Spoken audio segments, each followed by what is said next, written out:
Presidente, gravação iniciada. Obrigada. Bom, pessoal, vamos retomar nossa sessão de julgamento do dia 13 de janeiro de 2021, período da manhã, a segunda parte. Presentes os conselheiros, da primeira turma da terceira Câmara da segunda sessão do CAF. Presentes os conselheiros Paulo César Macedo Pessoa, Wesley Rocha, Kleber Ferreira Nunes Leite, Fernanda Melo Leal, Cláudia Cristina Noeira Passos da Costa Develi Montes, Letícia Lacerda de Castro, Maurício Dauritin do Vale e Sheila Ares Cartacho Gomes, que votarão nessa sequência, ressaltando que a doutora Cláudia está substituindo o doutor João Maurício, que é da nossa turma, aqui do nosso colegiado, e ficará conosco aqui durante todo o período da sessão de julgamento. Continuando a nossa pauta, indo para o item 67 da pauta, de relatoria do Dr. Kleber, Luiz Carlos Ortega. Com a palavra, Dr. Kleber. Trata-se de omissão de rendimentos da atividade rural. A auto-infração é frente ao imposto de renda de pessoa física, dessa 2008, que teve origem baseada em omissão de rendimentos oriundos da atividade rural. O contribuinte apresentou impugnação onde alegou o seguinte, de acordo com o relatório lá, houve equívoco por parte da fiscalização em considerar os valores lançados como rendimentos, tendo em vista que nas notas fiscais de produtor emitidas com o valor de pauta do Estado de Mato Grosso do Sul, e ainda estão embutidos o ICMS e o fundo rural, de maneira que os valores percebidos são aquém aos do lançamento, segundo demonstrativo em anexo, e os extratos bancários de depósito realizados pela empresa Saint-Gobain Canalização Limitada, requer o cancelamento do lançamento. Então, foi bastante sucinta a impugnação dele. A TRJ considerou a impugnação improcedente, manteve o crédito, e conformado, o contribuinte apresentou recurso voluntário alegando o seguinte: requer a reforma da decisão da primeira instância porque os documentos apresentados comprovam que não houve omissão de rendimentos alegado pela fiscalização e o auto de infração deve ser cancelado. Ao final, requer, por todas essas razões, espero o impugnante pelo acolhimento das razões precedentes, para que sejam considerados os valores efetivos das operações registradas nas notas fiscais correspondentes, efetivamente recebidos pelo impugnante, e hora recorrente, representativo da verdade material como medida de direito. Passando ao voto, recurso tempestivo da alegação de verdade material para rever o julgamento da primeira instância. O recorrente requer que se aplique no presente julgamento o princípio da verdade material. Cita que é possível, geralmente as pessoas citam a questão do princípio da verdade material, é que seja aceita a tese deles, Cita que é possível administrativamente rever os atos da administração tributária, mesmo no caso de impugnação intempestiva, por meio de revisão, tendo em vista a verdade material de fato. Cita também a jurisprudência do CAF nesse sentido. De fato, a jurisprudência do CAF é no sentido de que a verdade material sobrepõe aos formalismos estritos, pois a questão imposta é a legalidade da tributação, e de acordo tal. No entanto, para o presente caso, os documentos foram analisados pela DRJ, que os considerou idôneos para comprovação das alegações, e não por algum formalismo que superou a inexistência de dúvidas do direito pleiteado pelo contribuinte. Ou seja, da análise dos documentos, os julgadores não chegaram à conclusão que assistia direito ao contribuinte, mas que por um formalismo legal não foi possível atender ao pleito. Pelo contrário, o julgamento foi conclusivo no sentido de que os documentos apresentados não comprovam o alegado pelo contribuinte. Agora vamos partir para a análise dos documentos. Eu transcrevo aqui o voto da DRJ e vou dizer apenas o que é relevante. O impugnante alega que as notas fiscais do produtor emitidas com valor de pauta do Estado de Mato Grosso do Sul, tendo embutido o ICMS e o fundo rural, de maneira que os valores percebidos são aquém do lançamento, segundo demonstrativo em anexo, e os extratos bancários do depósito realizado pela empresa Saint-Gobain Canalização Limitada. Em apreciação aos documentos de folha 647.713, não há como concluir o que o impugnante alegou. Este deveria fazer um demonstrativo mês a mês dos valores divergentes, o que consta no relatório sintetizado de folha 622 e 625, e, além disso, especificando com documentos idôneos e hábeis para comprovar o valor diferente do que a autoridade lançou. Então, são meras alegações. Quanto às cópias dos extratos de folha 648.703, não são bastantes para comprovar os recebimentos de depósitos. pois o impugnante poderá ter outras contas bancárias ou ter recebido por outros meios. E, ademais, nenhuma empresa compradora adquirente informara valores a quem ou além do que ele desembolsou para a Receita Federal do Brasil. Consequentemente, é uma presunção robusta de que os rendimentos constatados pelo lançamento são verídicos. Em virtude do exposto acima, não há como acolher as alegações do impugnante. Então, são meras alegações, ele não conseguiu comprovar a questão que foi tributada, a questão dos rendimentos rurais, né, de atividade rural, então mantém o lançamento do exposto, voto por negar provimento ao recurso. Ok. Alguma ponderação, alguma dúvida? Doutor Paulo? Acompanho. Doutor Wesley? Acompanho. Doutor Kleber? Doutora Fernanda? Acompanho, relator. Doutora Cláudia? Acompanho. Doutora Letícia? Acompanho. Doutor Maurício? Eu também acompanho. Então, item 67, Luiz Carlos Ortega, acorda os membros do colegiado por unanimidade de votos em negar provimento ao recurso. 68, Marcelo Ponte Perpétuo, também do Dr. Kleber. Então, trata-se de auto-infração relativa ao imposto de renda da pessoa física no calendário de 2008, decorrente das seguintes infrações: omissão de rendimento do trabalho sem vínculo empregatício recebido de pessoa jurídica e omissão de rendimentos caracterizado por depósito bancário de origem não comprovada. Então, ele foi intimado. Eu vou passar aqui direto ao que interessa, porque já a nível de recurso, o contribuinte apresentou recurso voluntário, onde requer exclusivamente, ele não mais questiona a questão da omissão da pessoa jurídica, do recebimento de pessoa jurídica, mas os valores da pessoa física. Que o recurso seja julgado procedente para que seja aplicada a base de cálculo prevista no artigo 9º, inciso 1 da Lei 7.713, que é de 40% em relação aos depósitos bancários não identificados. Então, a questão aqui é só omissão agora de depósito bancário não identificado.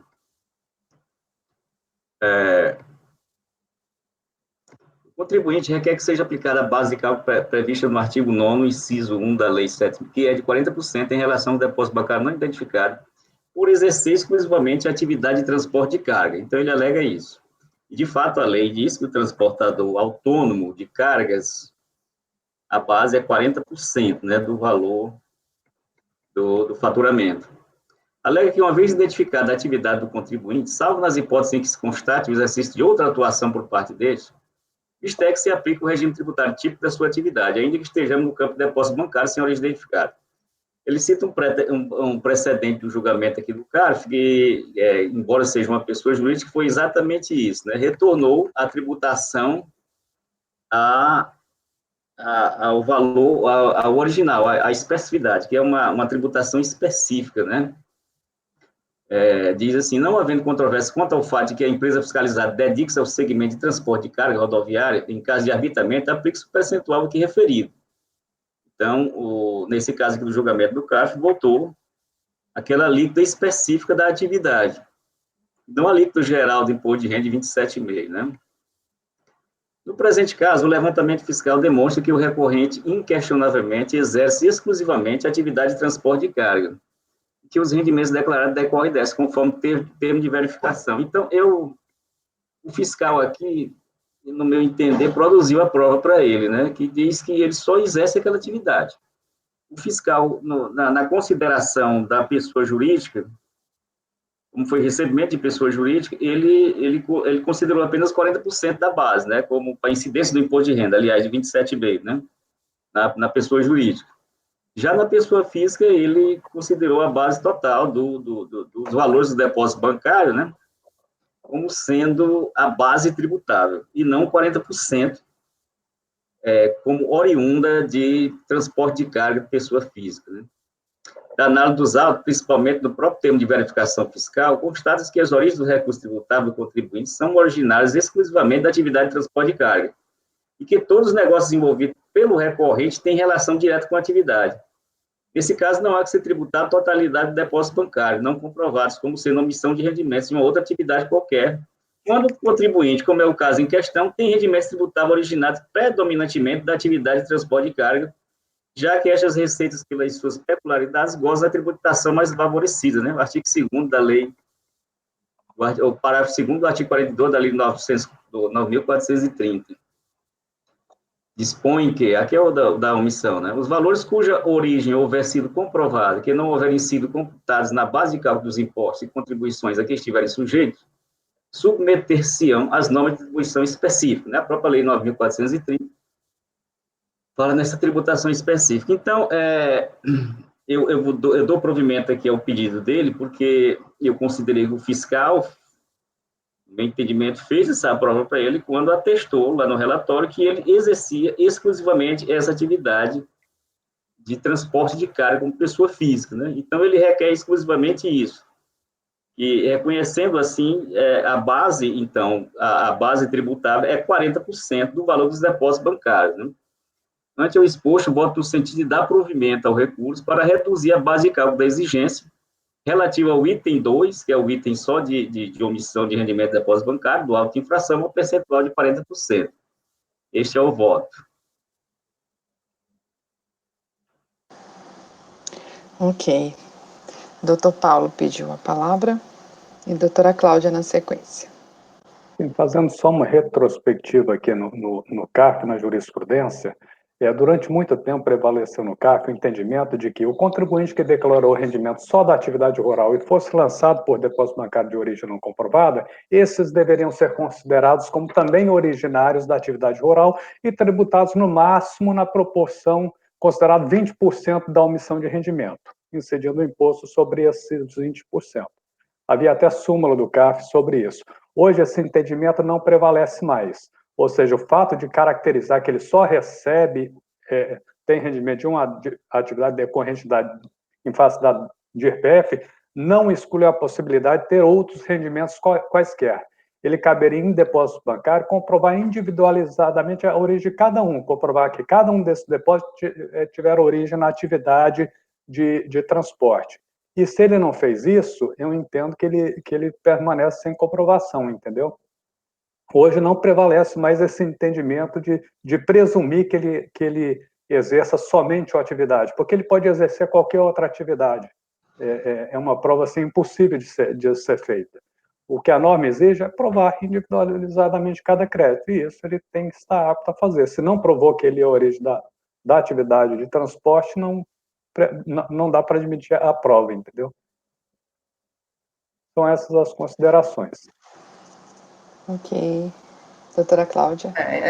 A fiscalização hoje em dia, quer dizer, agora você está falando que mudou o posicionamento, mas eu vejo os lançamentos até no lançamento já está saindo, já considera, já faz o lançamento. Então, era até essa uma dúvida minha, Kleber, se o fiscal já não lançou só já considerando como de transporte o depósito o percentual, se você conferiu isso. Conferi, são dois lançamentos. O recebimento de pessoa jurídica, ele considerou como transporte. Não, é porque tem muito lançamento, o lançamento mais recente já sai lançando só, considerando transporte, o mesmo depósito aplica o percentual. Aqui no caso, não, ele lançou o depósito integral. Ele tributou a todo o valor dos depósitos. Ok. Só estou considerando aqui porque o fiscal botou no relatório dele que ele exerce exclusivamente, né? Porque o fiscal pesquisou a atividade de transporte de carga.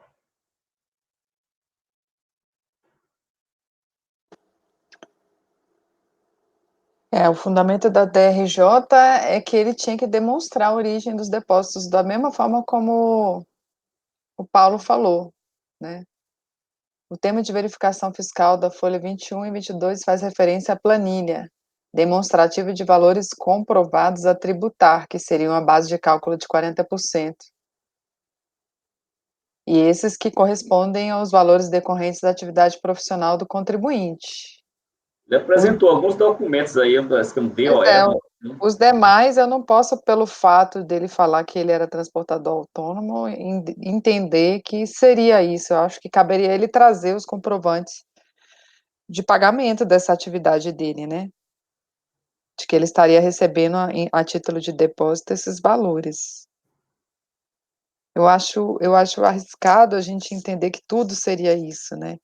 Porque ele não comprovou, né? Assim, é um ônus dele, né? Ele teria que ter trazido aos autos a prova de que tudo seria isso, né? Assim, eu concordo com Paulo.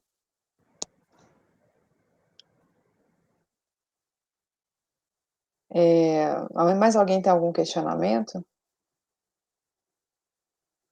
Então, o senhor vai manter o voto, né? Dar provimento ao recurso, né, doutor Kleber? Isso.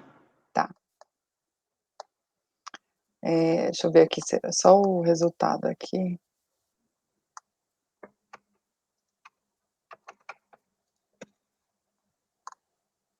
Dar provimento ao recurso. Na verdade, aqui não seria um dar parcial provimento? Não, no recurso ele só pede isso. Ah, tá, ele pede só essa redução. Só essa redução. Tá. Doutor Paulo, como vota? Bom, eu abro divergência para negar provimento ao recurso por não haver a prova individualizada da origem desses créditos, não sendo possível presumir que seja decorrência da atividade de transporte de cargas. Doutor Wesley? Acompanho o relator. Doutora Fernanda? Relator. Doutora Cláudia? Com relator. Doutora Letícia? Relator. Doutor Maurício? Vou com o relator também. Eu vou com a divergência.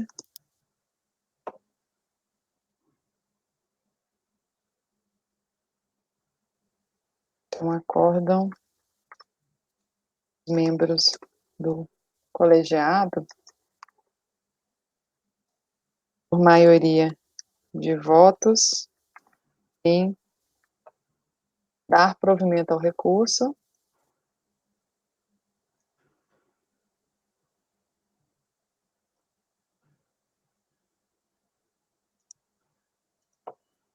Acho que é bom botar só dar provimento ao recurso, né? Porque, se bem que é bom especificar que é só isso, né? Em dar provimento ao recurso para reduzir a base de cálculo da exigência relativa ao item 2 do auto de infração ao percentual de 40%. É isso. Você acha que deve colocar, Paulo, ou só bota dar provimento ao recurso? E aí ele especifica lá dentro do voto. Eu estava vendo outra coisa aqui, aí eu nem prestei muita atenção, Sheila. É porque ele colocou dar provimento ao recurso para reduzir a base de cálculo da exigência relativa ao item 2 do auto de infração a percentual de 40%. Eu acho que é o bastante, não é? Vencidos os conselheiros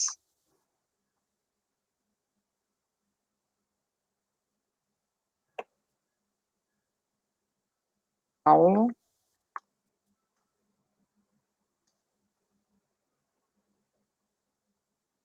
e Sheila,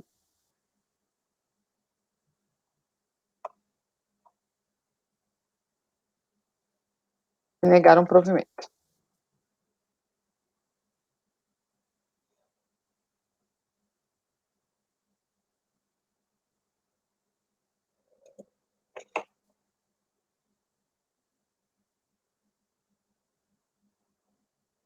O próximo item da pauta é o 69, Maria Goretti, um processo da minha relatoria.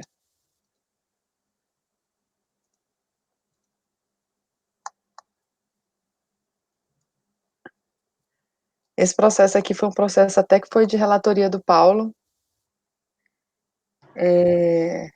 Eu confesso que era uma matéria que eu não tinha enfrentado ainda, e aí fiz um voto diferente da sessão passada, reli, e acabei mudando meu entendimento. Então, aqui foi uma omissão de rendimentos caracterizada por variação patrimonial a descoberto, referente aos anos calendários de 2003 a 2006.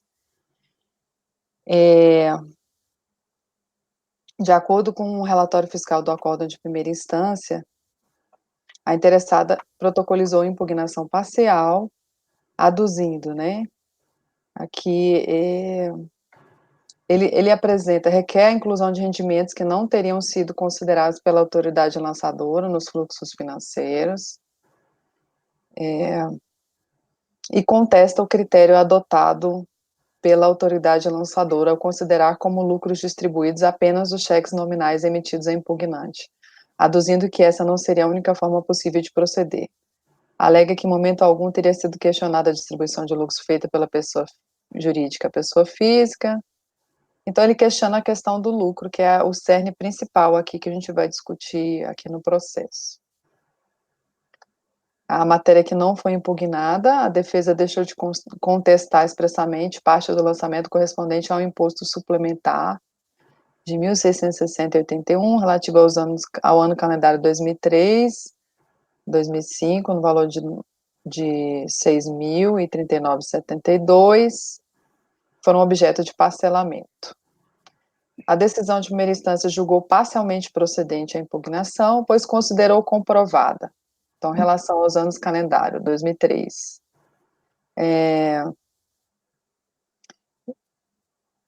do exposto, considerando que no ano calendário 2003 somente a variação patrimonial descoberta no mês de janeiro, no valor de 24 mil, a exclusão dos valores referidos nas alíneas que se seguem ao parágrafo 12 desse acordo, importa a redução da infração para o valor de 24 mil, que implica a manutenção do imposto suplementar no montante de 1.720,81. No ano calendário 2004, as folhas 415, extrato emitido pelo Banco Bradesco Vida Previdência, consignando que o interessado efetuou a aplicação em plano BGBL em fevereiro de 2003, no valor de 155 mil. O saldo dessa aplicação em 31/12 de 2003 montava 152 mil, valor esse que ficou consignado na DIF de 2004, e aí ele considerou esses valores. Então, constata-se que o saldo da aplicação em dezembro, no montante de 152 mil, deve ser considerado como origem de recursos no ano calendário seguinte. Em relação à distribuição de lucros, verifica-se a procedência parcial das alegações defensivas, com efeito em que pese a pessoa jurídica ter apurado o lucro presumido, cujos valores passíveis de distribuição à interessada estão consolidados na planilha que se segue ao parágrafo 10º desse acordo, em soma 115 mil, não consta do fluxo financeiro de folhas 381 nem origem de recursos decorrente de distribuição de lucros. De outro lado, a defesa requer que seja considerada a distribuição de lucros em valores que somam, nesse ano calendário 314 mil, sem que tenha apresentado documentos hábeis à comprovação da existência de lucros contábeis em valores superiores ao lucro presumido. Dessa forma, impõe-se o acolhimento parcial da impugnação para fins de incluir no fluxo financeiro mensal a parcela de lucro passível de distribuição. 2006 foi a mesma coisa, teve a questão incluir um saldo de poupança Unibanco, e teve a questão do lucro, salvo engano aqui. O cerne principal aqui, em relação ao que ficou, é a questão dos lucros, que a decisão de primeira instância entendeu que não ficou comprovado contabilmente que ele distribuiu o valor excedente ao lucro presumido. E aí eu vou direto para o voto, porque a alegação dele é toda pautada nessa questão. É bem sucinto o recurso dele, eu até copiei o recurso. Então, ele alega que, apresentada a impugnação, a autoridade julgadora acatou parcialmente os argumentos da hora recorrente por considerar que a distribuição de lucros está limitada ao valor do lucro presumido. Só que ele fala, ocorre que a aplicação da referida instrução normativa é incompatível com os ditames contidos no artigo 97, combinado com o 100 do CTN, visto que a lei que definiu a isenção de lucros e dividendos não prevê a limitação ao valor do lucro presumido. Essa é a principal tese dele. Ele acha que não tem a questão da limitação. Então, ele vai e anexa, junto com o recurso, uns balancetes analíticos que ele entende que comprovariam a questão da distribuição de lucros excedente. Então, o recurso é tempestivo, atende aos requisitos de admissibilidade, então toma o conhecimento dele. A defesa de mérito apresentada fundamenta-se no requerimento para que sejam considerados os lucros distribuídos pela pessoa jurídica, Franco Oliveira Advogados associados à recorrente, pois, de acordo com o artigo 807 do decreto, não estaria sujeito à tributação aquele acréscimo patrimonial que teve origem em rendimentos não tributáveis. A isenção de lucros distribuídos aos sócios foi inserida pelo artigo 10 da Lei 9.249 de 95, apurados a partir de janeiro de 96, e aí eu cito os termos da lei. Aqui o decreto, né, traz que os lucros dividendos efetivamente pagos aos sócios, acionistas ou titular de empresa individual que não ultrapassem o valor que serviu de base de cálculo do imposto de renda da pessoa jurídica, tributada com base no lucro presumido, deduzido do imposto correspondente. Então, não entrarão no cômputo do rendimento bruto. E aí o artigo 663, estão isentos de imposto os lucros e dividendos pagos a sócios, acionistas ou titular de empresa individual que não ultrapassarem o valor que serviu de base de cálculo do imposto de renda da pessoa jurídica, deduzido do imposto correspondente. E aí vem, eu faço todo um histórico, vem a IN 11 de 96, que aí vai disciplinar a questão, né, desde que a empresa demonstre, através de escrituração contábil, com observância da lei comercial, que o lucro efetivo é maior que o determinado segundo as normas para apuração da base de cálculo do imposto. Vem o artigo 48 da IN 93/97, que fala a mesma coisa. Tem um ato declaratório normativo da COSIT, que também trata dessa questão. E a IN mais contemporânea, que é a 1700 de 2017, também fala dessa questão dos lucros ou dividendos excedentes. Então, verifica-se, portanto, que a isenção do valor que exceder a base de cálculo do imposto deduzidos, todos os impostos distribuídos pela pessoa jurídica tributada com base no lucro presumido, está condicionada à apuração de lucro efetivo mediante escrituração contábil, feita com observância na lei comercial. No entanto, como observa a decisão recorrida, aí eu vou ler essa parte grifada, né? No caso em tela, não existe nos autos a prova de que a pessoa jurídica da qual a contribuinte integra o quadro societário possua lucros contábeis em valores superiores ao lucro presumido, respaldado em escrituração contábil em conformidade com a legislação comercial. Mediante análise dos autos, eu verifico que está correto o acórdão recorrido, pois não foram apresentadas pela recorrente os livros de área e razão completos, revestidos das formalidades previstas nos artigos 258 e 259 do RI. Ela apresenta, durante o procedimento fiscal, a escrituração contábil incompleta, pois ela anexa apenas cópias do razão analítico das contas lucros distribuídos Maria Goretti, lucros distribuídos Maria de Socorro e lucros acumulados, DRE e balanços patrimoniais. Em sede de recurso, anexa apenas balancetes analíticos, que não são hábeis a comprovar a existência da escrituração contábil regular. E aqui eu cito os dispositivos do RI, que prevê toda essa questão dos livros contábeis. Então, não atendidos os requisitos previstos na legislação tributária para isenção em relação aos valores distribuídos que excederam o lucro presumido, correta a decisão recorrida em limitar a incidência do imposto de renda da pessoa física ao lucro presumido apurado, deduzido dos impostos incidentes, observada a participação societária da recorrente de 25%. E também não acolhe a alegação de que a aplicação da IN seria incompatível com os ditames legais no citado recurso, uma vez que a referida norma encontra-se em consonância com o inciso 27 do artigo 39 e artigo 663 do decreto, cuja redação foi conferida pelo artigo 46 da Lei 8981 de 95. Então, ante ao exposto, eu voto por negar provimento ao recurso. Esse é o meu voto. Doutora Cláudia, pode falar. Para eu entender, porque o lançamento é acréscimo patrimonial, né? Acréscimo. Então, não importa, o que importa aqui, eu acho que é se ele demonstrou que recebeu o lucro. Essa questão, porque no acréscimo, como origem, vai ter todos os rendimentos tributáveis, isentos.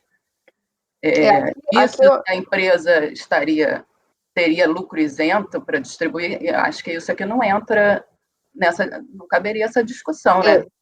Assim, ele provou que recebeu esse dinheiro? Não provou. Não provou. Ele não prova. Não é questão de ter limite para... Ainda tem... eu até fiquei na dúvida se o acórdão recorrido teria inovado. O meu primeiro voto que eu fiz foi nesse sentido, porque o que o fiscal colocou no relatório dele? Ele colocou que ele acatou alguns lançamentos que ele comprovou que ele recebeu esse lucro, ok, mas ele não acatou os que ele recebeu por terceiros, porque ele alegava que ele recebia o pagamento de lucro por meio de terceiros, ia um preposto da empresa, sacava e dava para ele em dinheiro, ou então um familiar dele vinha e recebia esse lucro. Essa parte, foi essa parte que o fiscal não considerou no lançamento. Aí veio a decisão de piso, até conversei com o Paulo sobre isso. Paulo, eu não sei se você inovou, no meu entendimento, o fundamento da fiscalização seria unicamente a questão dos valores nominais, né, que aqui ele coloca na descrição dos fatos, eu acho que eu até tirei isso, estava no meu primeiro voto, que ele não aceitou aqueles que não estavam com cheques nominais à recorrente, entendeu? Esse foi o fundamento do fiscal. E aí veio a decisão recorrida, o Paulo, ele supriu esse fundamento, ele falou, olha, isso para mim não é importante, para mim o que importa é ele provar que ele teve a distribuição de lucro excedente ao valor do presumido. E ele acatou mais alguns depósitos, que mesmo que não eram com cheque nominal, e outros não, por conta da questão do limite. Então, eu realmente fiquei na dúvida se isso não seria uma inovação na decisão de piso, porque o fiscal realmente ele não fala nada do limite, em que pese está bem especificado na legislação essa questão, sabe? Então, esse limite para o acréscimo não faz diferença, porque se o lucro é recebido, no acréscimo é uma origem para ele. Essa discussão se é isento ou não caberia nesse lançamento. Mas de qualquer forma, ele não prova. A única tese dele é de provar esse lucro. E ele não traz, ele fala que não interessa quem recebeu, né? Assim, quem recebeu foram terceiros, e isso ele fala, que terceiros sacaram dinheiro e deram para ele. Ele não tem como provar que esse terceiro foi lá e deu dinheiro para ele, entendeu? Que ficou em dinheiro, né? Então, essa prova ele não teve, e foi isso que a fiscalização não acatou. De qualquer forma, eu estaria negando provimento também.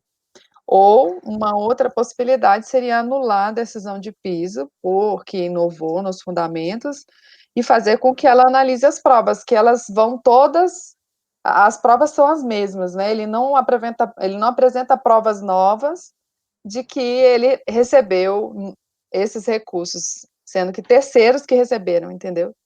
Aí eu entendi que não há inovação, porque o fiscal não precisou chegar nesse limite, ele chegou numa etapa anterior, entendeu? A etapa anterior que ele chegou é que não houve sequer a comprovação da distribuição do lucro, entendeu? Mas então, deve ser uma... Por isso que eu conversando com o Paulo, eu entendi. Eu falei, cara, ele não teve como chegar a isso, porque ele não tinha documento para provar todo esse montante do lucro, né? Então, por isso que Mas isso não foi uma argumentação da impugnação, por isso que a DRJ... Não. É porque, realmente, se nós estamos com um lançamento por falta de comprovação da origem, e a DRJ vem e diz que aqueles valores estariam acima do limite, eu acho que inova. Assim, a gente teve um julgamento recente aqui de questão de dedutibilidade de despesas com vale transporte, que tem um limite legal. Então, esse limite legal não constou do lançamento. Na hora que nós deferimos respeitado o teto do limite legal. É a mesma coisa que está tendo nesse voto aí, só que a matéria é diferente, entendeu? Uhum. Então, eu entendi, porque eu fui relator, né, que e isso prevalecia na turma, que o lucro, até o limite do lucro, do lucro presumido distribuída sem informada em DPJ e tal, estaria comprovado e prescindiria dessa prova que a fiscalização requereu, entendeu? Além disso, eu entendi que não estava provado. Eu acho que é um pouquinho diferente, viu, Paulo? Porque... eu tenho até um outro voto, se vocês quiserem olhar. O outro foi todo nesse sentido de anular a decisão de piso, para ela se pronunciar a respeito da questão dos nominais, né, desses valores nominais, que ela não recebeu. A arguição de nulidade, entendeu? Isso viria contra o contribuinte, porque lá ele já ganhou uma parte Ele já ganhou uma parte desses valores que Desses valores aí, não foram entendeu? nominais a ele. Lá ele já ganhou uma parte, exatamente. Se eu anular a decisão de piso, ele vai ser prejudicado, porque uma E parte ele já sequer foi levou. pedido, entendeu? Eu acho que não seria caso de anular, né? Eu acho que a decisão julgou-se segundo a convicção dele. Eu acho que não é caso assim, não vejo nulidade. E ele nem se defendeu no recurso em relação a essa questão dos valores que ele recebeu, porque na impugnação ele fala especificamente, contesta o critério adotado pela autoridade lançadora ao considerar como lucros distribuídos apenas os cheques nominais emitidos a impugnante, aduzindo que essa não seria a única forma possível de proceder. Alega que em momento algum teria sido questionada a distribuição de lucros feita pela pessoa jurídica à pessoa física, de modo que a interessada teria sido autuada por ter optado por uma forma diferente de compensação de cheques. É exatamente isso que a gente está falando. Ela, na impugnação, ela questiona, ela fala, o fiscal, ele não questiona a questão do lucro distribuído, ele questiona a forma como eu recebi esses lucros. Eu entendi isso também. Mas para poder anular a decisão de primeira instância, teria que ter um pedido, pelo menos. Ela não pediu. E aí, no caso, eu poderia estar utilizando um outro fundamento para negar, mas ela não contestou dessa forma, ela só contestou a questão da iene, que ela falou que a iene não pode estipular um limite que não foi definido em lei. Não, eu acho que esse limite é diferente desse caso aí que você falou de vale transporte, Paulo. Acho que não é a mesma situação. Aqui é acréscimo. Não é mesmo, é semelhante, entendeu? É, Semelhante, assim, pelo fato do... acréscimo. A gente não está na discussão. Se ele comprovou que recebeu aquele dinheiro, ele tem direito a botar isso no fluxo do acréscimo. Mas a questão é que não foi comprovado. Apesar de não ter sido comprovado, a decisão de piso entendeu por deferir, entendeu? Não, mas é que a discussão está toda aqui, até o voto da Sheila, está todo no limite disso, de comprovação do limite isento. Eu acho que não pode ser essa a discussão. Mas é exatamente acréscimo. Mas eu me ativei aos limites do recurso, porque no recurso ele só pede isso. Ele só fala da... Eu até copiei o recurso aqui, no meu relatório, está copiado o recurso dele. Isso é o recurso dele. Ipsis literis. Porque ele está se baseando na decisão de piso, que bateu nessa questão. Agora, como que eu vou falar da questão da forma de pagamento se ela nem questionou mais? Aí ela passa a questionar o limite. Então, eu tenho que tratar do limite. Você entende como eu fiquei nessa... É difícil, viu? Porque realmente... Porque eu entendo que ela teria razão se ela tivesse contestado no recurso. Ok, tá. Ele poderia ter falado do limite, que não poderia ter falado do limite, que inovou, enfim, não caberia falar do limite, mas que ele... Tá, eu recebi por uma forma diferente e tá provado que o fulano recebeu por mim. Ele nem toca no assunto, entende? Aí como é que eu vou trazer isso no ele meu não toca porque o recurso dele é contra a decisão recorrida. E a Mas decisão por isso que eu falei, só falou disso. Como não anular a decisão recorrida? Porque ele foi prejudicado na defesa dele quando ele fez o recurso. Ele não foi prejudicado, ele não questiona isso, ele ganhou boa parte naquela decisão, entendeu? Mas aí nós estamos tratando um tema que não foi objeto de autuação e a decisão de piso está falando algo que, sendo que realmente existe, e aí mora uma argumentação assim, sensível, porque nós temos decisões do CARF deferindo a distribuição acima dos valores de forma isenta, né, acima dos valores permitidos. Então, assim, não sei, realmente, ficando na dúvida agora se difere um... Eu fiquei realmente esse processo, ele foi para a sessão passada, eu li, reli, repensei, e aí eu vi, assim, tem até um artigo do Alexandre falando dessa questão do excesso, ele realmente, essa questão do excesso é plausível, ela existe, você não pode distribuir acima, você tem que provar para você distribuir acima, você tem que provar. Tem vários processos de pessoa física, de APD, de coisa que foi realmente negado provimento porque foi insuficiente a prova. Para mim, para ele provar essa questão da distribuição acima do limite, ele teria que ter trazido a contabilidade completa. Ele trouxe razão de contas, né? Então, pelos 2 motivos, eu estaria negando provimento. Eu só não coloquei o segundo motivo, porque eu fiquei sem como colocar, porque ele vou ser sequer sincero mencionou com em você. Se eu recurso. fosse julgar esse processo de novo, esse processo eu julguei quando eu estava com 1 ano de mandato na DRJ, entendeu? Provavelmente a decisão seria outra, entendeu? Como provavelmente vai ser outra quando quem julgar isso de novo se entender pela anulação. Foi sua relatoria, Paulo? Foi. Foi. Ah, tá. Assim, a Entendeu? gente Eu já muda de conversei posição de um muito mês com o para o Paulo. outro, entendeu? No amadurecimento. Quiçá com 9 anos, 10 anos de diferença, Eu entendeu? falei: "Paulo, mas eu entendo que você trouxe um fundamento que não estava", e realmente, se você for olhar lá no relatório lá do fiscal, na Ainda complementação bem, dos ainda bem que eu fatos não falei mal da decisão. na Não, mas complementação não dos tem problema fatos não. Eu compreendo. Eu só disse que inovou, Pode não falei falar mal. mal. Eu sou aqui igual a Noira, entendeu? Não tem problema de falar mal. na complementação dos fatos, o fiscal só toca no assunto em relação à forma de pagamento desses lucros. Ela só acatou aqueles que foram pagos diretamente a ele. Então, eu entendo que ela recebeu esses documentos contábeis, se ela não falou nada em relação a não ter o limite ou não ter distribuído, pode ser que ela tenha entendido que distribuiu, que está correta a distribuição, né? Então, o fundamento dela foi um, e o da DRJ foi outro. Então, assim, eu não sei pela experiência de vocês, qual seria a melhor solução. Eu entendo que teriam 2 soluções, né? Só não sei como eu colocaria o fundamento da autuação, se ela nem se defendeu dele no recurso. Né? Como é que eu vou trazer e falar sobre ele se ela sequer menciona? Ela só fala da questão do limite. Por isso que a minha primeira proposta, quando eu fiz esse voto, foi pela nulidade da decisão de primeira instância, porque eu aleguei que ela não analisou a principal questão, que é a forma de pagamento.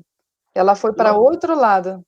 Pela técnica, Ela não menciona na decisão da DRJ, não sei se a Cláudia quiser dar uma olhada, de repente até pegar uma vista em mesa e olhar. A decisão da DRJ, no meu entender, não faz uma análise da principal questão que foi trazida pelo fiscal, que é a forma de comprovação do pagamento. Ela não fala, só fala da questão do limite. Então, por isso caberia nulidade, por não ter enfrentado o principal argumento do recorrente, que é esse da letra B, que é o critério adotado. Assim, e a gente não poderia... faz o cálculo, né? Aí vê, o fiscal considerou até um valor maior. Ou seja, então não levou mesmo em consideração o critério do fiscal do lançamento, tanto que faz a conta, diz quanto a contabilidade diz que poderia distribuir e fala, o fiscal já considerou um valor até maior do que poderia. No meu primeiro voto do mês passado, se quiserem abrir na pasta, está lá. Eu falo, tanto é que ele não considerou e não analisou esse fundamento, justamente por isso que você falou. Eu coloco lá. Tanto que ele não analisou, que o próprio fiscal, eu falo que o fiscal considerou um valor maior, né? Então, assim, no meu primeiro, eu estou votando para anular. Deixa eu ver se eu abro aqui na pasta T. E a gente não poderia anular, presidente, só para que, dando um comando mais limitado, no sentido de analisar somente esta matéria? Anulou. Entendeu? A questão é que se você anula, você está devolvendo tudo para a DRJ. Como acontece na Câmara Superior? Aí ele vai perder tudo que ele já ganhou com o Paulo. Por exemplo, nós já tivemos decisão, acho que até ontem nós tivemos um caso muito semelhante que a gente decidiu só sobre a decadência, porque a Câmara Superior determinou o limite do novo julgamento, porque já tinha sido julgado outras matérias. Eu não sei se haveria possibilidade disso com a decisão de primeira instância, porque na Câmara Superior, com a nossa decisão aqui, é possível fazer isso.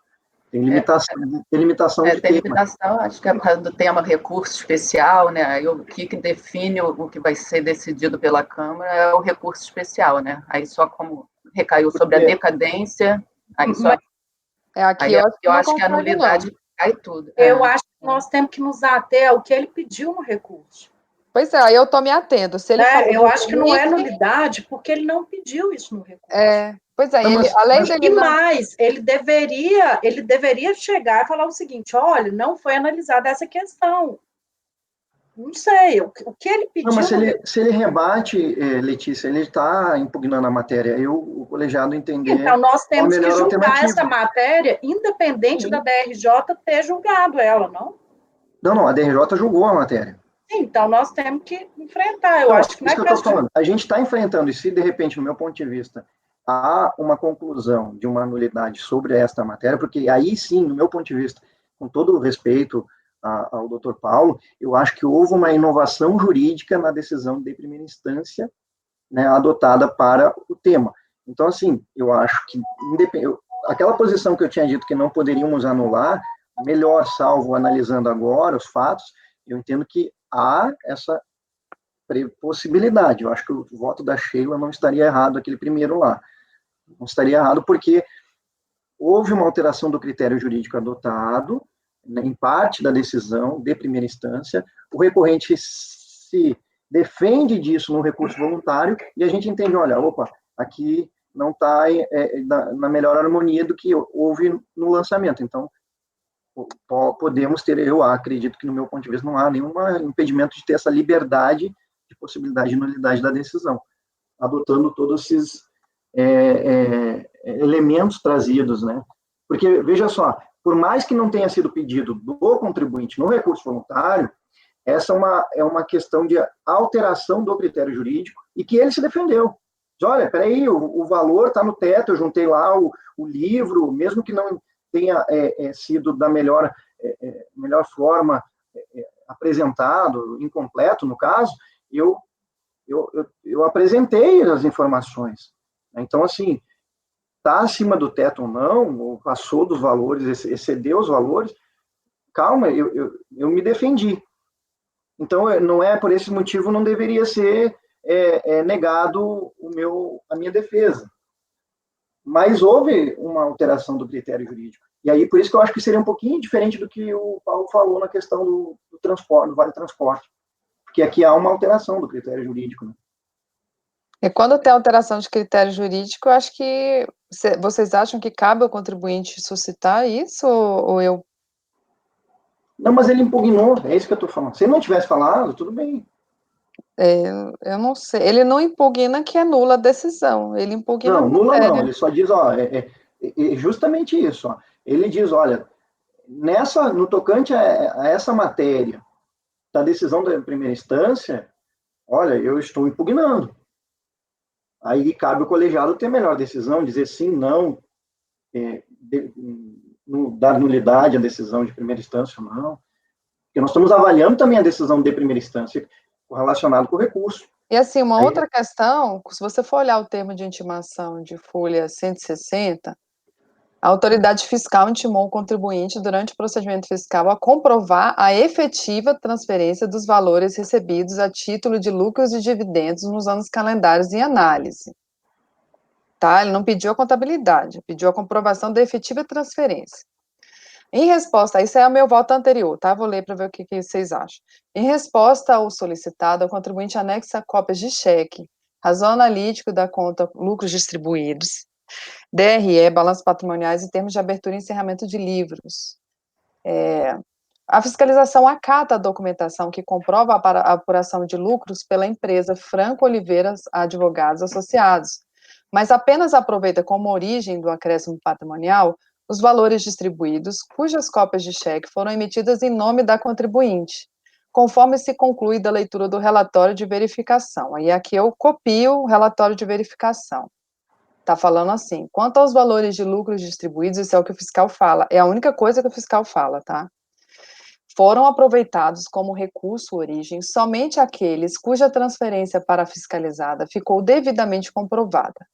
A contribuinte apresentou para comprovação as cópias de cheques emitidas por Franco Oliveira, advogados associados, para o pagamento da distribuição de lucros. Foram aceitos aqueles emitidos em nome da contribuinte. Em sede de impugnação, a contribuinte ressalta que no procedimento fiscal não foi questionada a distribuição de lucros feita pela pessoa jurídica à pessoa física, sendo apenas a impugnante autuada por ter optado por uma forma diferente da compensação dos cheques. E aí aqui eu copio a parte que ela fala na impugnação. Assim, não há como sustentar a alegação de acréscimo patrimonial à descoberta previsto no artigo 807, pois exatamente como na ressalva constante do mesmo artigo, não está sujeito à tributação aquele acréscimo que teve origem em rendimentos não tributáveis, no caso em análise. Aí ele fala, além do que, em momento algum foi questionada a distribuição de lucros feita pela pessoa jurídica à pessoa física, sendo apenas a impugnante autuada por ter optado por uma forma diferente de compensação dos cheques. Entretanto, não existe um regulamento que determine a forma pela qual a distribuição de lucros aos sócios deva se processar, e assim nada impede que os cheques sejam descontados em espécie, depositados ou realizados por transferência interbancária, como se confirma pelos julgados abaixo. Aí ela anexa os julgados. Aqui eu continuo. A autoridade julgadora de primeira instância acata parte dos lucros distribuídos à recorrente e inova na fundamentação, pois considera que a distribuição de lucros e dividendos estaria limitada ao valor do lucro presumido apurado, pois a interessada não teria logrado êxito em demonstrar que a pessoa jurídica tenha oferido lucro contábil em valor superior ao lucro presumido, a justificar eventual excesso de distribuição. Ressalto que no acórdão recorrido, o relator informa que a autoridade fiscal admitiu, quando da elaboração do fluxo financeiro, valores superiores ao lucro presumido, o que, a meu entendimento, reforça a tese de que a autoridade fiscal considerou comprovado por meio dos documentos contábeis apresentados que a distribuição de lucros da pessoa jurídica foi regular. Verifico também que a decisão de piso deixou de enfrentar a alegação do impugnante, que vai de encontro com o fundamento da autoridade fiscal, utilizado para desconsiderar o lucro distribuído à interessada, qual seja. E aí eu falo sobre aquela parte da impugnação que ele fala. O julgamento de primeira instância deve apreciar todas as razões suscitadas na impugnação, conforme disposto no artigo 31. Do Decreto 70.235 de 72. A ausência de exame das razões que embasaram a impugnação do lançamento, enseja a declaração de nulidade da decisão de primeiro grau, sob a pena de supressão de instância e cesseamento de defesa. Ante ao exposto, voto por anular a decisão de primeira instância para que seja proferido novo acordo. Esse foi o primeiro voto que eu fiz. Tá, mas olha só, eu vejo o seguinte, a compensação de cheque foi acatada pela decisão de primeira instância? Parte dela foi. A outra parte é a razão... Ela indeferiu pelo limite. Então, eu tendo a dar provimento ao recurso. Porque o limite não era objeto. Outra coisa, tu falaste que ele apresentou o livro diário. Mas aí ela não contesta, não, ela não apresentou o livro diário, ela apresentou partes do livro. Diário. Diário. Só as razões de algumas contas, não apresentou o diário completo. Mas o que importa para nós seria a distribuição específica, não? E a informação do quanto foi arrecadado naquele período, enfim, para poder se chegar ao valor final. Foi o que eu entendi. Eu tendo a dar provimento, viu? Nem anular a decisão de primeira instância, porque se foi parte acatada e a outra parte a razão foi justamente por um fundamento que não estava na autuação, eu vou mudar a minha interpretação de talvez uma possível nulidade para provimento. Cláudia. Eu acho eu vou para o seu segundo voto aí, eu acho que é perfeito isso.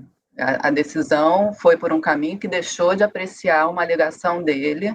Aí eu só tenho uma observação que você fala assim, eu vejo que a fiscalização considerou a distribuição de lucros regular. Eu acho que a fiscalização não entrou nessa discussão.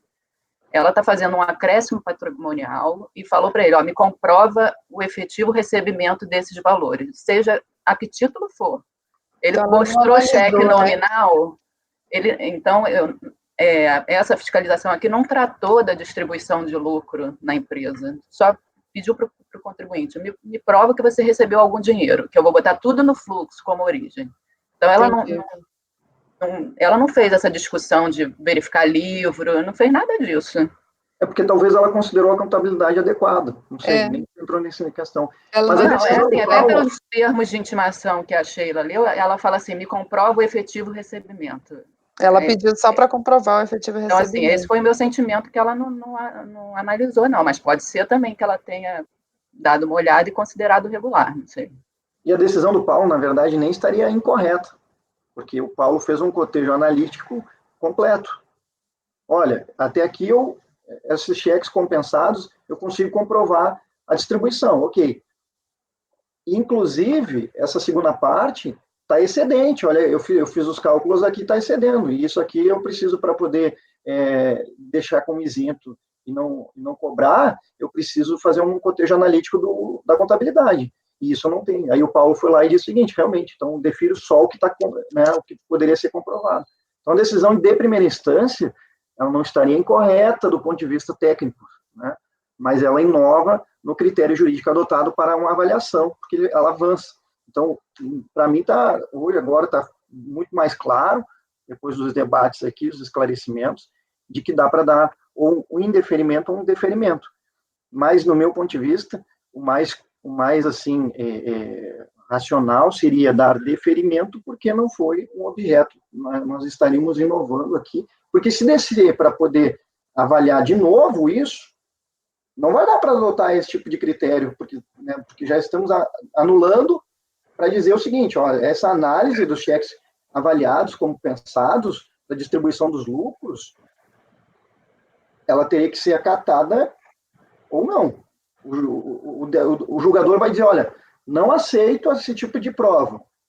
Aí o recorrente vai dizer, olha, mas essa prova aqui não tem nenhum critério definido em lei, que ela não é uma prova robusta, idônea. E aí a gente vai dizer, bom, aceito ou não aceito. Então, não sei se vale a pena a gente descer para poder dar um julgamento que, sabe, não vai dar para adotar esse critério jurídico, novamente, de excedente dos valores. Eu vi que o Paulo fez uma avaliação mais completa. Ele identificou, no meu ponto de vista, um erro da autuação, porque não tem os livros ali para poderia ter dito, olha, comprove a distribuição, no momento que ele comprova, ter dito, olha, então, me diz aqui, por meio das provas, né, do livro diário, das regras comerciais, os critérios adotados, está excedente ou não do limite permitido, né? E aí seria mais adequado, essa avaliação seria mais possível. Eu não vejo, eu acho que está um pouco, assim, frágil a acusação, e quando nós anularmos a decisão, o máximo Mas que vai dar... eu não vejo como dar provimento também. Eu também não. Porque, para mim, ele não provou que ele recebeu aquela origem, sabe? Pode ser 2 critérios, entende? Continua sendo, mas só que eu não posso, eu fico de mãos atadas porque eu não posso enfrentar dessa forma porque ele não pediu no recurso, ele foi prejudicado. Ele teria que ter uma nova oportunidade para rebater isso, inclusive apresentar outros documentos. Ele não apresentou, né? Porque foi justamente rebater a questão do limite. Porque então, assim, justamente foi acatado a possibilidade. Anulando, a gente dá a possibilidade de, quando voltar, ele rebater esse fundamento, que é o fundamento da autuação, né? Então, eu votar logo a processo preliminar de nulidade de ofício, né? E depois passa para frente, o que vocês acham? Eu acho. Assim, eu estou tendenciosa a considerar a questão da nulidade mesmo, assim, pelos debates que a gente teve, eu fico realmente de mãos atadas em relação ao que ele pediu no recurso. Se eu continuar mantendo o que está aqui, eu tenho que enfrentar o que ele pediu, né? E o que ele pediu foi limite, então eu vou pelo segundo voto, né, que é pela nulidade da decisão de primeira instância. Cláudia pediu ainda a palavra, Cláudia pode falar ainda, e a gente tenta resolver. Não, eu acho que é isso, porque na impugnação ele pediu, o lançamento falou, só aceito cheque nominal a você. Aí ele vem na impugnação e fala, não, mas isso daí, eu saquei na conta da empresa, recebi, fulano me deu. Aí isso não foi apreciado pela DRJ, que já partiu para uma análise da contabilidade. Então, acho que mandar de volta, ele alegou isso, você não se pronunciou, eu preciso... tem que se manifestar sobre isso. E aí, E para a questão do ressalvando lançamento. que eu vou retirar a parte da análise do lucro, como a doutora Cláudia colocou. A questão é o prejuízo ao recorrente de se anular essa decisão, porque eu também tenho Agora tem a reformar sem material, pejos, né? porque assim, é por isso que eu acho que de ofício é complicado. Tem a reformar sem Eu pejos. estou convencida, eu acho que a anulação seria o melhor caminho, mas tem essa questão. Eu acho que a gente precisa botar urgentemente essa questão da nulidade ou não, entendeu? Para evoluir o... Você levantou uma questão, né? A gente, no curso lá do PAF, teve essa questão da reformar sem pejos, que é uma coisa que não se deve fazer, né? Se eu reformar e anular, eu vou prejudicar o contribuinte, né? Não, mas aqui aí ele vai ter a decisão da DRJ novamente, aí ele vai voltar. Pode prejudicar, Aí se a nova prejudicar. decisão não der o que já tinha sido concedido, aí ele reclama aqui e a gente vê, mas não é que tá... Chegou aqui, ele não... Chegou aqui, eu estou reformando para pior, e ele não vai ter mais chance. Vai começar de novo, vai voltar para lá. Não, ele vai ter negar o provimento aqui, provavelmente. Pois é, Sheila, você não pode, a título de entender que esse procedimento não foi comprovado, não aceitar os cheques dentro dos limites já deferidos pela decisão de primeira instância, aquilo que ele ganhou mantém, e o que ele perdeu, eu entendo que não foi comprovado. Essa prova, para mim, é ineficaz, por exemplo. Eu acho que seria prudente, daria para dar esse tipo de decisão. Não vejo prejudicialidade, porque, veja só, você está entendendo que não há prova idônea, não concordou com a decisão de primeira instância em relação às provas, tá? Eu poderia falar, a DRJ inovou nos fundamentos, não concordo, mas entendo que pelos cheques, pela documentação apresentada, não restou comprovada a questão da transferência do numerário para o recorrente. Eu acho que é possível. O único problema é que ele não fala isso no recurso. O quê? Ele não menciona absolutamente nada sobre isso no recurso. Não, mas eu acho até que nem a DRJ não fala. A gente fala isso agora, não comprovou efetivo dessa complementação, mas, pô, vocês estão falando isso aí é inovação, porque a DRJ não falou disso. Pois é, exatamente. Eu fico amarrada. Mas ele deveria ter recorrido em relação a isso desde lá do lançamento. Mas ele recorreu. Ele recorreu a decisão. No recurso deveria ter enfrentado isso, não? Não, ele recorreu na impugnação, no recurso não. E ele poderia ter recorrido da decisão da DRJ, apesar dela não ter falado. Eu estou falando, essa matéria é devolvida para ele. Entendeu? Isso é uma matéria devolvida para ele. Devolvida para ele. Não foi porque o nosso objeto recursal não é unicamente o que foi decidido pela DRJ. É o processo, você tem que demarcar todos os limites da lide ali. Mas como ele teria que colocar isso no recurso. Mas olha, como a gente vai exigir que ele fale? Tem a questão do nominal, né? Assim, é indiferente essa questão do nominal, mas ele não faz nenhum parágrafo sobre isso. Mas como vai exigir que ele fale de um negócio? Porque se a DRJ falou de efetivo pagamento, não comprovou, aí como vai exigir que o contribuinte fale disso? Não de uma coisa que a DRJ não falou, gente, não dá. Então, mas eu acho que é possível, você não concorda com a prova? Isso que a sua ideia ficou, eu achei perfeito. Você não concorda com a prova, presidente, você acha que não está formalmente comprovado, né, esse recebimento. Ok. A DRJ entendeu que parcialmente está, beleza, para não ter a reformácia em pejos, mantém a decisão da DRJ no que foi deferido ao contribuinte, e naquilo que não foi deferido, a prova não foi, ao seu entender, a mais completa. Eu acho que a questão nós podemos anular de ofício? É uma matéria sujeita à anulação de ofício? Porque eu acho que suplanta essa questão da reforma, né, de prejudicar, se é uma nulidade, né, de ofício. Então, eu acho que se anular vai dar reformácia em pejos aí. Eu posso... Acho que anular é só para nulidade absoluta, entendeu? Eu não vejo aí. Qual seria a sua solução, Paulo? Eu julgaria improcedente, entendeu? Nos termos que ele recorreu aí, entendeu? Ele não trouxe nenhuma prova de que houve a transferência para voltar a questionar aquilo que foi posto no lançamento, entendeu? Então, isso não está em discussão mais. Ele não produziu nada além daquilo que tenha chegado com a impugnação e na impugnação ele já não havia aprovado toda essa transferência, entendeu? Uhum. Mas, de qualquer forma, não provou e parcialmente foi acatado as provas, então... Não foi... Eu tenho que analisar detidamente esse processo, mas que eu me recordo, eu admiti prova de coisa que ele não comprovou transferência. Sim, e se eu pedir vista do processo, para a gente analisar? Não, eu acho que não é o caso, não. Mesmo porque ele já está na segunda sessão, né? Eu acho que precisa resolver. Se entender que é nulidade, vamos votar, vamos ver se a turma entende que é nulidade. Se entender, vai pela nulidade, entendeu? Se não entender, aí vamos enfrentar o que sobrou disso, entendeu? Ok. A nulidade seria o argumento de que a DRJ inovou? Inovou. Eu não vou concordar com ele, mas... Ao ele questionar a questão do limite, eu estaria entendendo que a matéria que foi trazida pela DRJ foi inovada, e em função disso eu estaria anulando a decisão de piso. É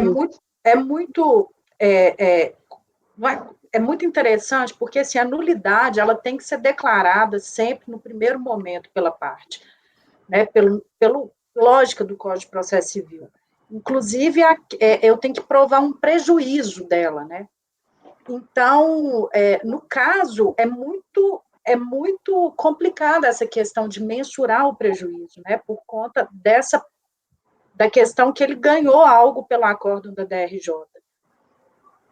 E poderia ganhar tudo, né, mas não vai ser reaberto para ele prazo de mais documentos, enfim. Então, eu acho que, assim, se ele tivesse pedido a nulidade, eu não teria dúvida que seria o caso, mas na inércia dele em pedir expressamente, eu realmente estou um pouco em dúvida.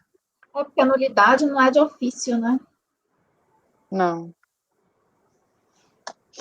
Acho que o prejuízo dele o argumento dele não foi apreciado pela DRJ, e aqui eu não posso apreciar, porque senão ele não teve direito ao duplo grau de jurisdição, né? Eu só vou, você não comprovou a efetiva. Mas peraí, só você se pronunciou, a DRJ não falou nada disso. Então, eu acho que a DRJ é uma nulidade, porque a DRJ deixou de apreciar um argumento, e aí teve cerceamento para o contribuinte, que não teria direito ao duplo grau de jurisdição. Então, eu devolveria para a DRJ falando isso. Você tem que se pronunciar sobre tudo, sim. Eu concordo. Então, que tal a gente votar essa questão, primeiro, se há ou não nulidade? Porque se houver, está resolvido, entendeu? Se a turma concordar com isso. Se não, vai ter que ser dada outra solução, entendeu? Acho que a gente pode votar primeiro na nulidade do racional da Cláudia, não de inovar no fundamento propriamente dito. E o racional da Sheila também, do primeiro voto dela, do original, né? Do original, É meu racional do original. A DRJ inovou e, em função disso, a defesa do contribuinte foi toda em cima disso. Né? E não apreciou devidamente foi o que eu li no meu voto. Ele deixou de apreciar o cerne do levantamento do fiscal, que é o pagamento via terceiros, que não foi nominal recorrente. É isso que eu estou falando. Mas talvez, se ele fez essa avaliação, a gente não sabe, né, exatamente como o julgador lá de primeira instância naquele momento tinha avaliado, ele identificou que talvez possa ter sido possível, né, a comprovação de pagamentos por terceiros, mas que passou o limite. Pode ter sido isso também. Porque, vamos lá, a questão, assim, vai ser ruim para o contribuinte? Eu acho que a gente não pode ser dois pesos e duas medidas, né? Eu acho que realmente tem que voltar mesmo a questão da nulidade por não ter sido apreciado os argumentos dele, né? E realmente a DRJ voltar ao assunto, porque aí também, se a gente falar assim, não vamos anular porque pode prejudicar ele, mas por outro lado também, se a gente não pode simplesmente falar assim, não, você tem direito você não vai anular, né, mas também vou fingir que ela apreciou isso. É complicado. Eu já estou pronto para votar, presidente. Eu também estou. Quando eu conversei com o Paulo entendeu, quando ele leu o acórdão, que ele teria apreciado e que isso não era o ponto fulcral. No que diz respeito àquela parcela que está justificada pelos lucros distribuídos. Isso. Ele falou, eu superei essa questão, Assim, tanto que eu do acatei lucro algum. presumido, entendeu?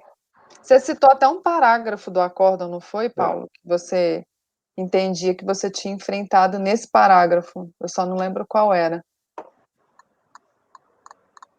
O parágrafo. O parágrafo mostra qual foi a minha cognição sobre a matéria. Foi basicamente essa, entendeu?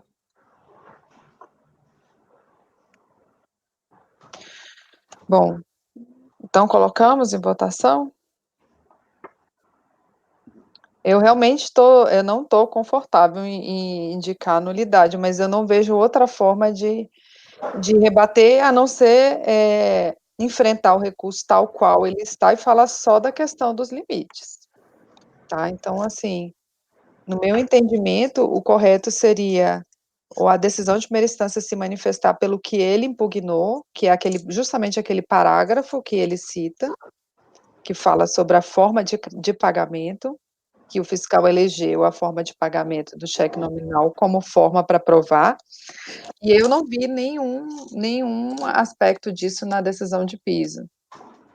Então, por conta disso, pelo fato dele não ter, ele alegou a questão do limite, que era uma questão que foi trazida no acórdão recorrido, somente no acórdão recorrido, eu entendo que seria a questão de nulidade da decisão de primeira instância, para enfrentar o tópico principal da impugnação dele.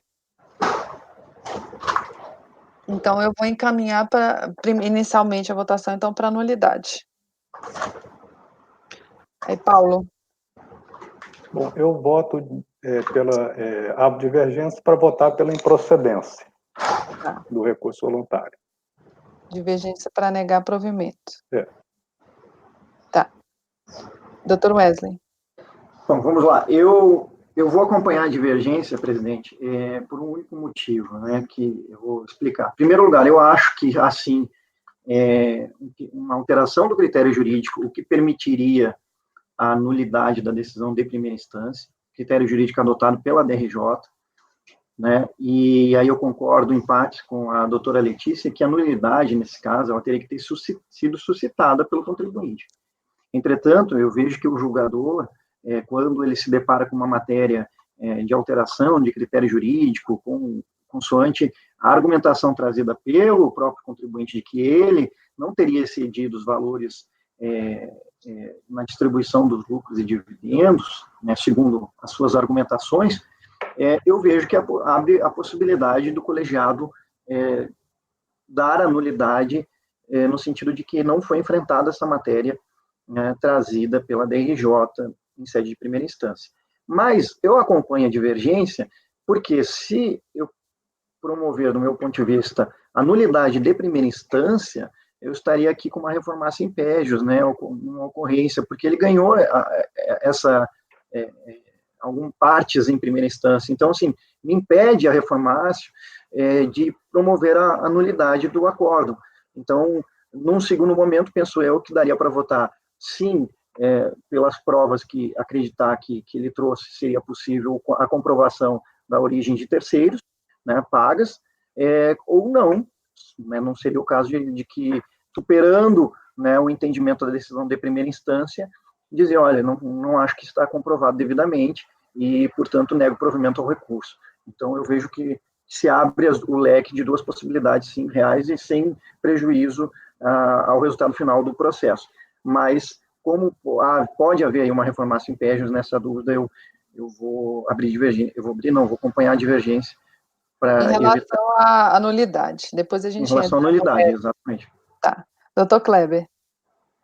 Com a divergência. Doutora Fernanda. Nulidade. Doutora Cláudia. Com a relatora. Doutora Letícia.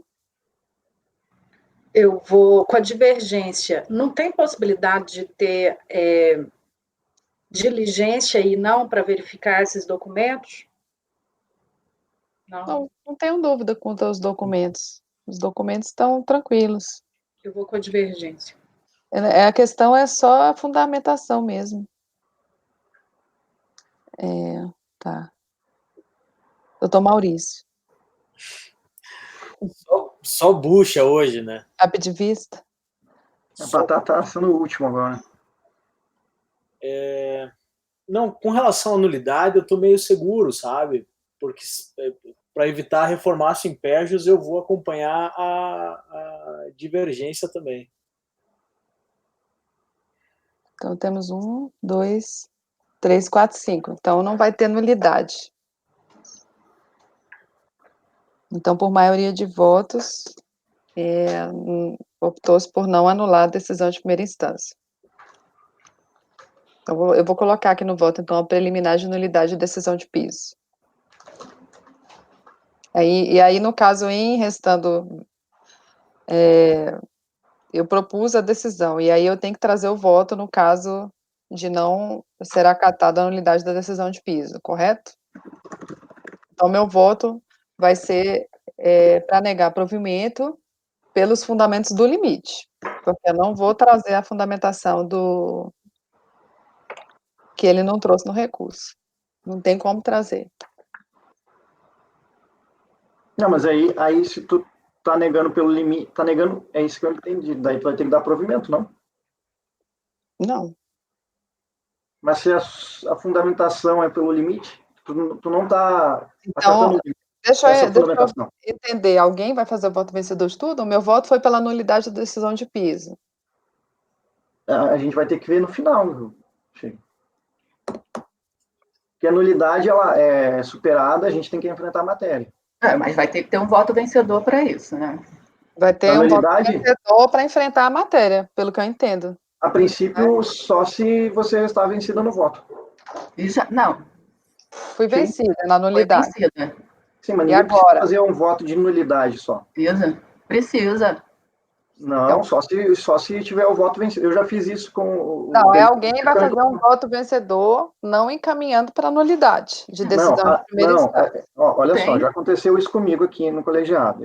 Eu fui vencido na nulidade e a gente enfrentou o mérito. Aí eu fiz um parágrafo e disse o seguinte: olha, tendo em vista que eu restei vencido na nulidade, passo a atacar o mérito. Foi só Sim, mas aí alguém vai ter que falar sobre o fato de não ser nulo o processo, em relação à decisão de primeira instância. A nulidade, não, exatamente. Se não ser nulo, a decisão de primeira instância. A decisão de primeira instância. Alguém vai fazer o voto vencedor dessa parte. Não precisa, Sheila. Só você. Eu acho que não precisa mesmo. Não precisa, gente. Já botou para mim uma vez fazer um voto vencedor de uma preliminar de nulidade, que não tinha voto vencedor. Mas era só se depois o mérito tivesse perdido. Não, tem que ter. Tudo bem, vai ter alguém que faz esse voto da preliminar, mas vamos voltar ao restante, que aí depois define tudo. De repente a mesma pessoa faz tudo, entendeu?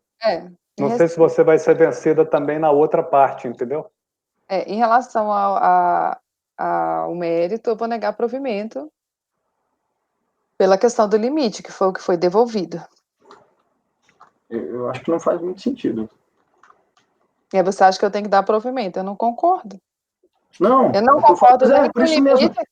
Veja mantendo, eu não concordo nem com o limite e nem com a questão do cheque nominal. Eu posso até citar os dois. Mas aí eu tenho que falar do limite, que foi o que ele enfrentou.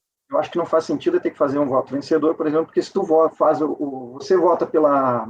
Você vota pelas conclusões, Wesley, negando provimento. Que você votasse pelo provimento, tá? Você pode votar pelas conclusões, negando provimento ou dando provimento. Eu estou negando provimento por qualquer dos dois fundamentos, tanto pelo cheque nominal, quanto pela questão do limite. Pelas duas situações, ele não tem direito. Sim, eu só não concordo com a parte anterior. Eu vou ficar quietinho. Bom, então, esse é o seu voto, né? Meu voto é negar provimento. Bom, eu acompanho a relatora no mérito. Ok. Doutor Wesley. Bom, eu vou abrir em divergência, porque eu entendo que alterar o critério jurídico, né, e acatar somente partes dos cheques apresentados pela decisão de primeira instância como forma de comprovação, né, da distribuição de lucros, né, ou seja, a DRJ entendeu que parcialmente ele teria comprovado parte do valor, né, estaria ali dando força probatória àquela documentação apresentada pelo contribuinte. E quanto ao que não teria sido comprovado, e aí pela alteração do critério jurídico, eu entendo que eu vou dar provimento porque não foi a acusação inicial feita pela fiscalização. Logo, não teria ali o contribuinte como se defender de algo que, né, ele só fez o recurso porque realmente foi levantado pela decisão de piso, mas não foi a acusação. Logo, se parcialmente foi comprovado aqueles valores e o argumento foi de que ele teria extrapolado o limite, né, no lucro presumido, entendo que estaria todo o resto comprovado pelo critério adotado diferente. Então, você vai divergir para dar provimento. Do provimento. Tá. Doutor Kleber? A relatora. Doutora Fernanda? Da relatora, eu gostaria de registrar que, para mim, o objeto é a análise do recurso voluntário. O recurso voluntário me traz uma defesa, me traz um argumento, o qual eu analiso. Eu acho que analisar qualquer outra coisa que não esteja no bojo do recurso voluntário foge à competência. Exatamente. Eu acompanho a relatora. Eu entendo que, se eu falar que eu estou mudando o critério jurídico, eu tenho que partir para a nulidade, porque se eu estou ratificando que está havendo mudança de critério jurídico aqui, eu estou sendo, né, gravada, filmada, falando, está mudando o critério jurídico, eu tenho que anular. Então, por via de consequência, se eu fui vencida em não anular, eu vou negar provimento a recurso voluntário, porque é o que foi devolvido. Só para complementar, estou dando a interpretação mais favorável ao contribuinte conforme o CTN, viu? Artigo 116, se não me engano. Na minha opinião, mudar o critério jurídico acarreta nulidade. Mas, enfim, esse é o meu voto. Acompanhe a relatora. Doutora Cláudia.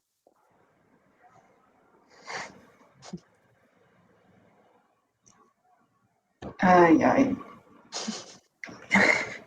É exatamente isso que a Fernanda falou. Eu fui vencida na nulidade, né? Então, eu estou julgando, então, superado isso. Ele alega que não existe limite, a gente tem que enfrentar que existe, e aí é negar provimento. A gente está num procedimento... Essa é a matéria devolvida.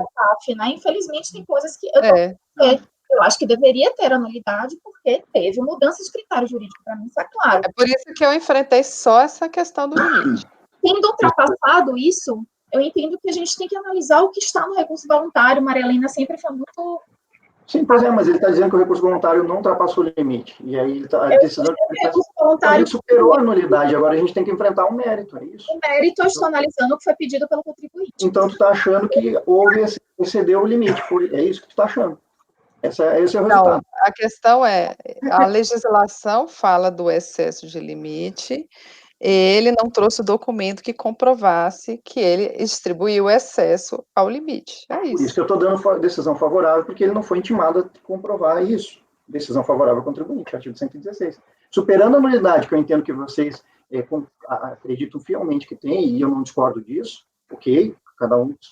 Agora nós vamos enfrentar o mérito. O mérito diz o seguinte: esse critério jurídico adotado de forma equivocada foi comprovado pelo contribuinte? Sim ou não? Ele teve a oportunidade de trazer? Sim ou não? Aí, na dúvida, estou pegando e dizendo o seguinte: realmente, não teve oportunidade, não foi incapaz, em algum momento, de apresentar isso. Estou dando decisão favorável ao contribuinte, porque eu não posso ficar presumindo aqui que teve o excedente, ele não deu. Eu vou me prender. Ele não teve essa oportunidade. Ele não alegou que faltou. Mas ele não foi intimado para isso. Você que está defendendo ele aqui. Não é ele que disse isso. Como é que é? Ele não disse isso. Ele não sustentou isso no recurso voluntário. Que a excedência do limite, ele sustentou, sim. Não, ele não sustentou que ele não foi intimado para apresentar. Ele sustentou sim, isso. Mas eu tenho que interpretar o processo de forma sistemática, conjunta. Eu não posso interpretar só por uma decisão, só por o recurso. Ele está atacando a decisão de primeira instância. A decisão de primeira instância inovou no critério jurídico. Ele está se defendendo. Então, assim, Se ele não tivesse defendido em nada, tudo bem, eu até concordaria com você, Fernando. Mas como ele defendeu, disse, não, eu não acedi isso, tá lá, eu juntei parte de documentação, mas ele não foi intimado para isso. Então, assim, no meu ponto de vista, não tem como negar o provimento ao recurso, respeitando, obviamente, todas as posições, porque ele está sendo prejudicado numa defesa dele. Ele não foi intimado para isso.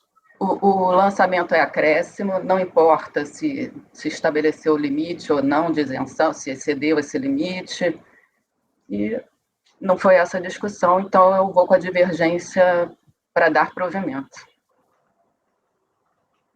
Letícia. Com a divergência. E Maurício.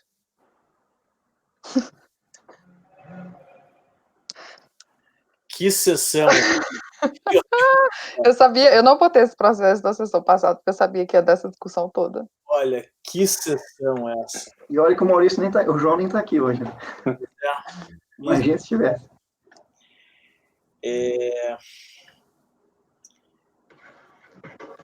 Eu vou seguir a divergência. Pro empate. Não, empate? Não, deixa eu ver. 1, 2, 3, 4, empate. Empate? Uhum, a relatora foi negar provimento. O Paulo negar provimento. Peraí, o Kleber e a Fernanda. São 4. Isso. E a Cláudia, Wesley, Letícia e Maurício por dar provimento. Aí ele vai pôr determinação lá do artigo lá, vai dar provimento ao contribuinte. Então, aí vai ter o voto vencedor de tudo, né? De tudo. Sim. Referência à mesma pessoa. Então, vamos lá. Vamos redigir isso aqui. Acorda os membros do colegiado, por maioria de votos, em rejeitar a preliminar de nulidade da decisão de primeira instância. Vencidas as conselheiras. Depois eu coloco o nome completo. Fernanda, Cláudia e Sheila, que votaram pela nulidade. Agora,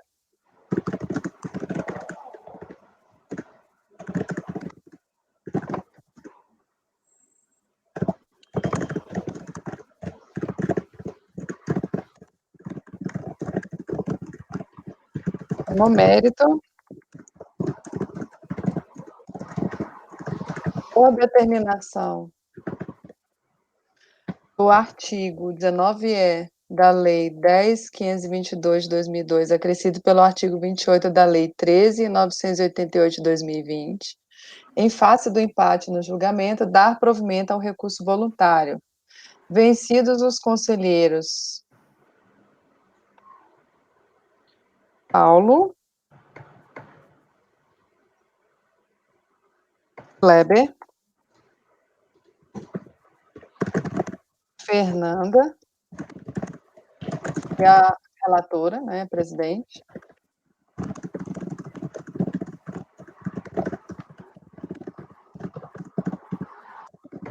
E lhe negaram provimento. Designado para redigir o voto vencedor, o conselheiro. Pode ser você, Wesley? Pode ser. Que você votou pelas duas teses. Pode ser. Não, eu tô... O Paulo negou o provimento na primeira, né? Não, pode ser, eu tô com os argumentos até tranquilos para fazê-lo. Interessante, né, esse... Nossa, esse processo me rendeu bastante tempo de pensamento nele, mas... Ok, então vamos interromper a gravação. Presidente, gravação interrompida. Ok.